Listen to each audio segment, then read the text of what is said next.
Bonjour à tous, bonjour mes amis. À la veille de l'assassinat du président Anissé Kane, je souhaitais faire le point sur la situation du Cameroun en mode de légitime défense.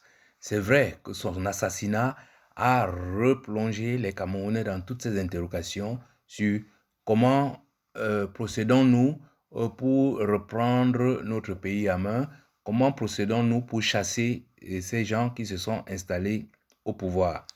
Je rappelle toujours, la légitime défense est une action entreprise pour se protéger ou protéger autrui d'une agression injustifiée et imminente, telle que le régime nous l'applique aujourd'hui, avec encore cet exemple très frais de l'assassinat du président Anissé Ekane.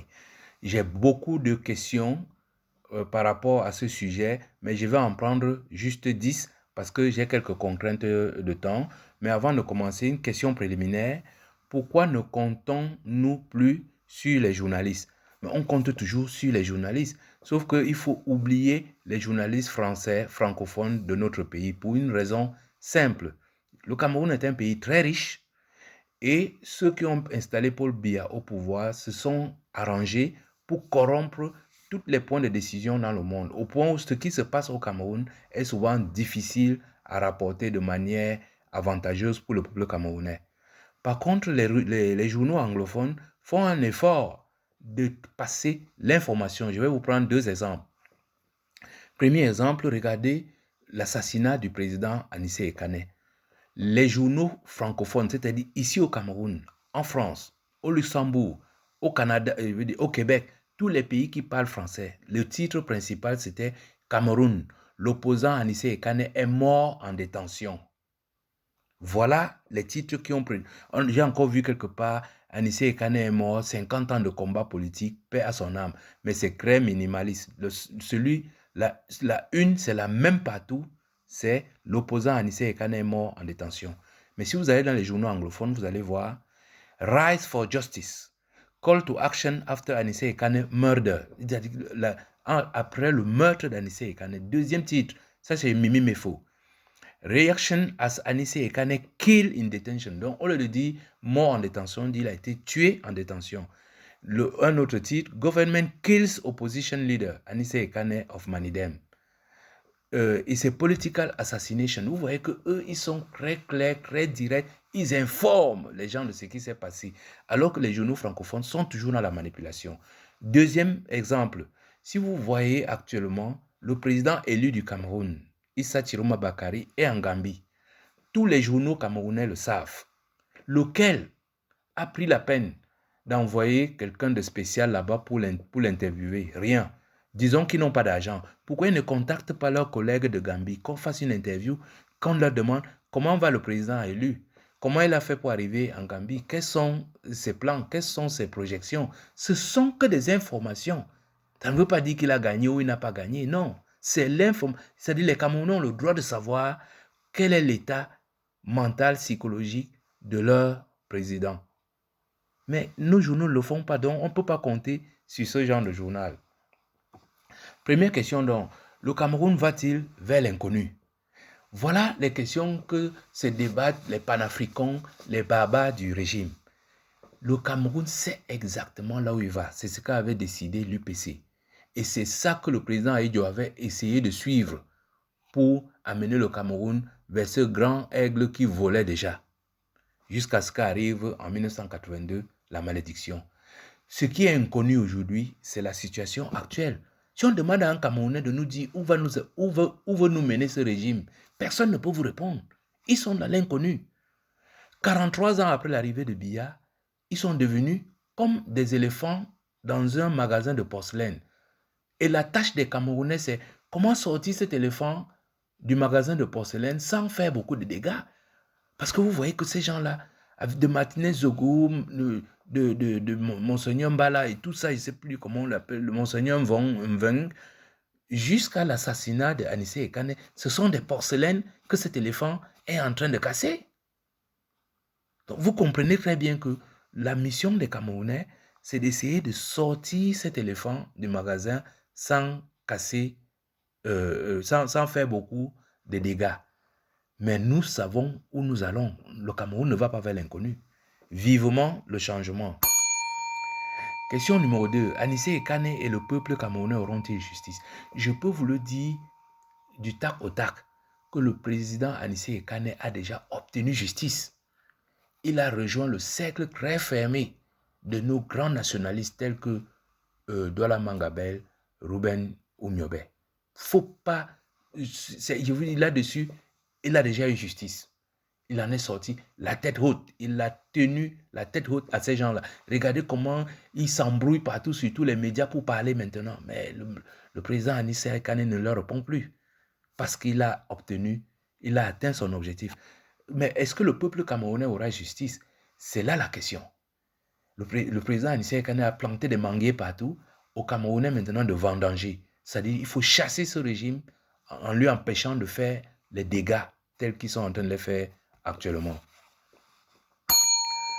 Question numéro 3. Peut-on obtenir des réparations face à l'irréparable? C'est vrai, l'assassinat du président Anissé Kane, c'est quelque chose d'irréparable. Mais toute chose restant égale par ailleurs, il y a toujours ce qu'on appelle les équivalences. Mais si le président Paul Biya était un grand président, on aurait pu dire, oui, il mérite qu'on demande sa tête en échange de ce grand combattant. Mais Biya est un inexistant, il n'est plus. C'est un homme du passé. C'est un homme inutile. Donc on ne peut pas le réclamer sa tête en équivalence de la tête du président Anissé Kane. C'est pareil pour le Premier ministre. C'est un homme effacé, c'est une serpillière. Donc on ne peut pas demander sa tête en échange d'un homme de l'envergure du président Anissé Kane. Par contre, comme je vous dis, en termes d'équivalence, on peut rassembler les 4 barons du crime qui sèment la terreur, et la mort et la désolation au Cameroun, c'est-à-dire Ngongo, Atangandji, Etoga et Betty Assomo. On peut dire oui, ça, si on fait tomber ces 4-là, on peut avoir un certain soulagement, ou bien on peut avoir une petite échelle pour monter dessus avant de chasser le régime. Question numéro 4. Pourquoi n'a-t-on pas besoin d'une armée pour combattre le régime? Parce que je vous ai déjà dit dans une vidéo passée que ce régime, c'est des usurpateurs. Mais regardez Biya et sa famille, ils vivent à Genève, ils vivent dans les hôtels, ils dépensent des millions et des millions. Regardez leur apparence, ce sont des blancs. Ils n'ont rien à voir avec nous. C'est pas Vondoyolo apparaît à côté d'eux comme une grosse tache noire. Mais n'empêche que ce n'est pas la vie que nous menons. Eux, ils prônent le vivre ensemble. Est-ce que nous ressemblons à ces gens-là? Est-ce que nous vivons à Genève? Est-ce que nous allons nous soigner en Europe? Est-ce que nous fréquentons les plus grands établissements? Nous n'arrivons même pas à payer les enseignants ici. Non. Ce sont des sortes de parasites. Et vous savez, si vous trouvez le bon médicament pour le parasite, vous allez l'évacuer. Et c'est ça que le président Chiroma est en train de nous proposer. On va les pousser petit à petit jusqu'à sortir ces parasites de notre corps. Alors, l'armée est-elle du côté du peuple? Évidemment que oui. L'armée est du côté du peuple. Mais seulement au Cameroun, avec la zombification, le régime fait croire que l'armée est de son côté. Et c'est une stratégie simple, c'est-à-dire que dans l'armée, on a créé une milice qui fait beaucoup de dégâts, qui fait beaucoup de tueries qu'on colle à notre armée. Du coup, faisant croire que l'armée est pour le régime, ce qui n'est pas vrai. Je vais vous donner un exemple analogique pour que vous compreniez de quoi je parle. Si vous prenez les Ekans, c'est les peuples de l'Est, du centre et du sud réunis. Voilà les Ekans. Mais à côté, le régime a créé une nébuleuse qu'on appelle les Ekans Béti. Comme si les Béti n'étaient pas des Ekans.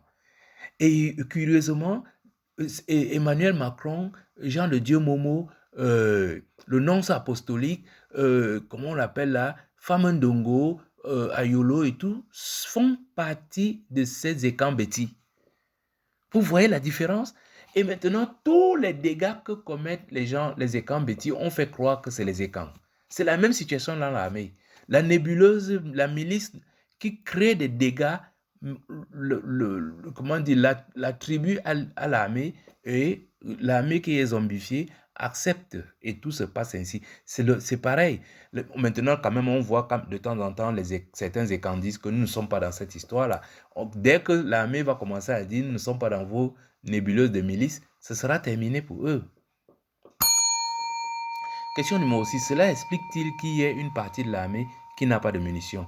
Non, l'histoire des munitions date d'il y a très longtemps. C'est-à-dire que quand Paul Biya est arrivé au pouvoir en 1982, il avait pour mission de détruire le Cameroun. Donc, ils avaient compris que ce ne sera pas facile car les Camerounais ne se laisseront pas faire. C'est pour ça qu'il y a eu le coup d'État de 1984.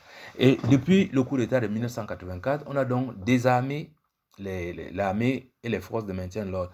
Mais ils ont très vite compris que le peuple pouvait reprendre le dessus si on trouvait que les militaires n'étaient pas armés. Donc on leur a redonné les armes, mais sans munitions. C'est à ce moment-là, c'est de ce temps-là que date cette histoire de munitions. Mais aujourd'hui, évidemment, c'est la milice dont je vous parlais, c'est la nébuleuse qui a les munitions.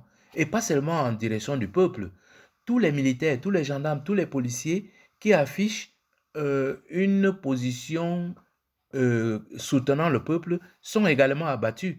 On parle souvent des accidents de nettoyage de fusils ou de pistolets. C'est très courant au Cameroun. On dirait que les soldats camerounais ne savent pas nettoyer leurs fusils. Mais en fait, ce sont des assassinats ciblés pour éliminer tous les militaires qui peuvent défendre le peuple.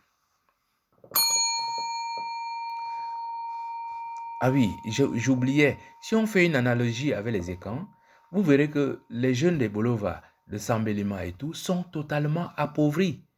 Mais alors que les jeunes écans Betty ont des munitions.